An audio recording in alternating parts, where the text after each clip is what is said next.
Dalam video ini, saya akan menjelaskan secara singkat mengenai gambaran umum art therapy.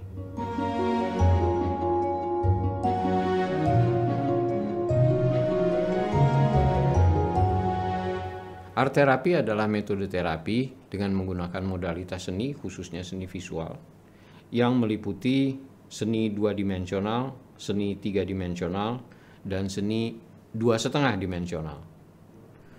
Pengertian terapi seni atau art therapy memang seolah-olah meliputi berbagai aspek seni seperti seni lukis, seni rupa, seni musik, seni gerak, dan seni yang lainnya.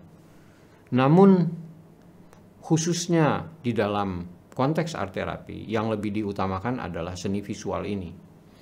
Yang 2 dimensi termasuk di dalamnya seni lukis, seni menggambar, seni fotografi, seni menempel, dan yang termasuk 3 dimensi seperti misalnya seni patung, seni keramik, seni meronce, sedangkan yang 2,5 dimensi itu termasuk di dalamnya relief, seni cukil, atau seni topeng. Mengapa seni musik tidak termasuk di dalam art therapy? Karena seni musik merupakan kajian yang berdiri sendiri. Seni gerak juga kajian yang berdiri sendiri. Di dalam art therapy, kajian ini difokuskan kepada visual dan fungsi visual pada otak berada pada lokasi yang berbeda dengan fungsi auditorial atau fungsi mendengar yang dikaitkan dengan musik. Demikian juga pada seni gerak.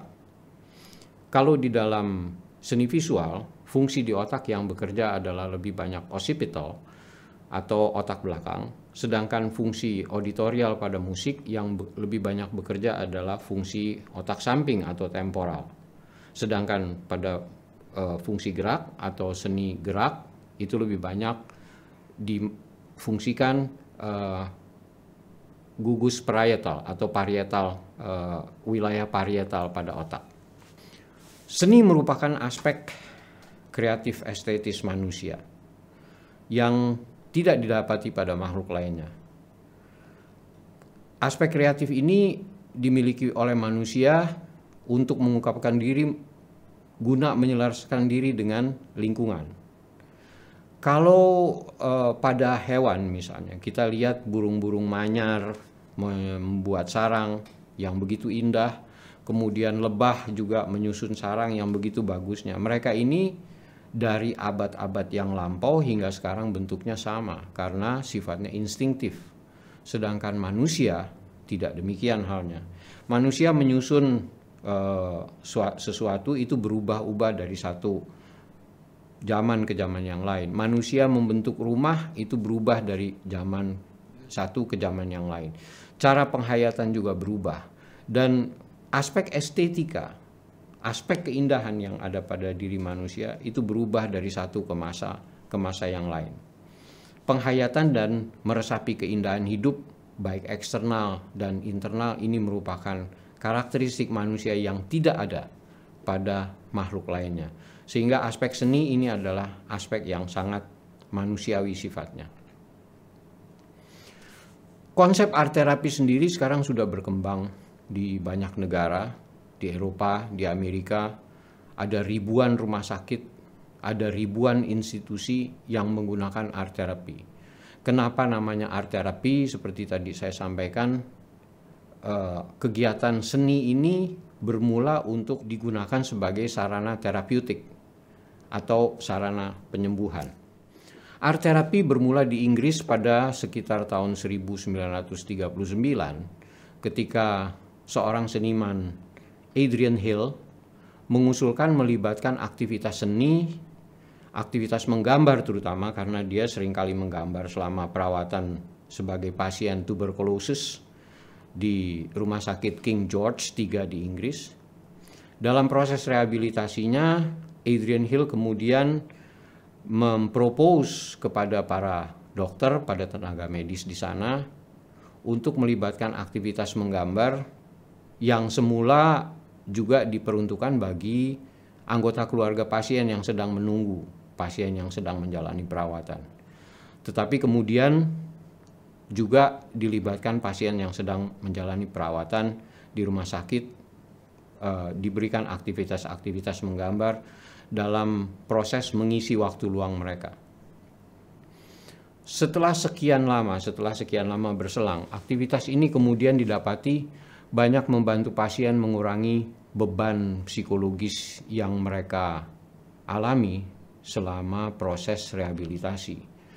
Jadi mulanya ini memang digunakan sebagai alat bantu atau terapi yang dikenal sebagai adjunctive therapy untuk membantu proses terapeutik yang lain, untuk membantu pasien mengisi waktu luang, untuk membantu pasien menghabiskan waktunya selama kegiatan berobat di rumah sakit.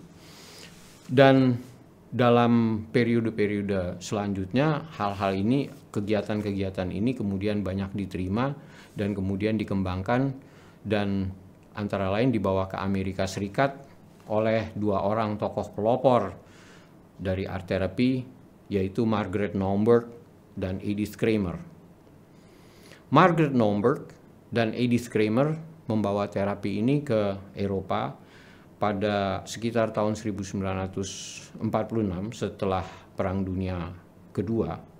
Dan mereka melakukan pendekatan yang agak sedikit berbeda. Kalau Margaret Naumburg lebih mengutamakan proyeksi, jadi hasil karya individu dianalisis.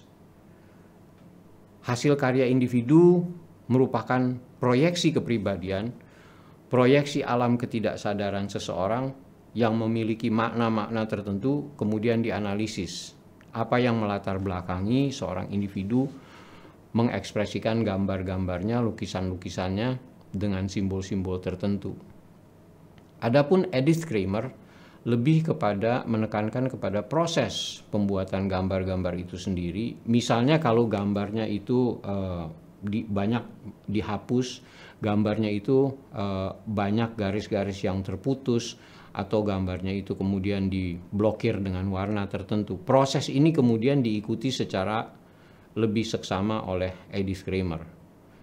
Apapun bentuk pendekatan mereka, kedua orang ini merupakan pelopor art therapy yang sangat penting di dalam perkembangan art therapy selanjutnya di dunia.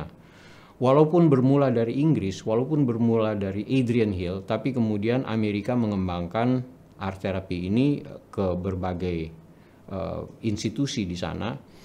Dan salah satunya yang kemudian sangat aktif mengembangkan di Amerika adalah juga The Menninger Foundation, Psychiatric Hospital, di mana di dalam Psychiatric Hospital The Menninger Foundation yang berorientasi pada sistem penyembuhan atau pengobatan yang bersifat lingkungan atau milieu treatment, melibatkan ragam terapi termasuk art therapy, termasuk horticultural therapy, termasuk music therapy, dan ragam terapi yang lainnya.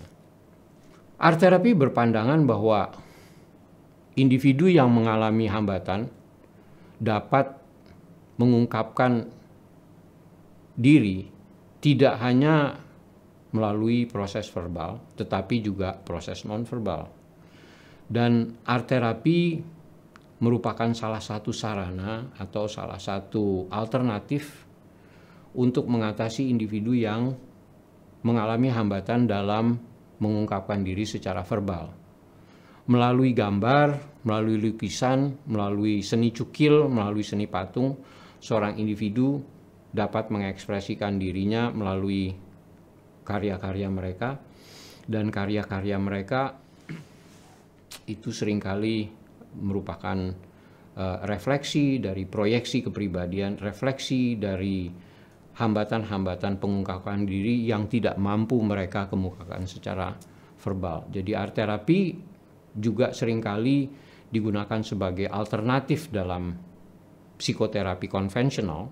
Psikoterapi konvensional menggunakan pola komunikasi verbal, dan apabila psikoterapi konvensional itu tidak dapat berlangsung dengan lancar, dengan seksama, maka salah satu solusinya adalah dengan menggunakan pendekatan proyektif visual atau dikenal sebagai art therapy. Pada video berikutnya, saya akan menjelaskan mengenai fungsi dari art therapy.